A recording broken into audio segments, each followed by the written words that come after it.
नमस्कार दोस्तों। आईपीएल 2025 का आखिरी लीग मैच में रॉयल चैलेंजर बेंगलुरु ने लखनऊ सुपर जायंट्स को 6 विकेट से हराकर पॉइंट टेबल में दूसरा स्थान पक्का कर लिया है। यानी अब आरसीबी क्वालीफायर 1 खेलेगी, जहां हारने पर भी फाइनल का एक और मौका मिलेगा। लखनऊ ने पहले बल्लेबाजी करते हुए ऋषभ पंत की नाबाद 118 रनों की तूफानी पारी के दम पर 20 ओवर में 3 विकेट पर 227 रन बनाए।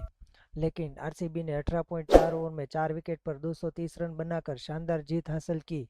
आरसीबी की ओर से विराट कोहली ने 30 गेंदों में 54 रनों की क्लासिकल पारी खेली।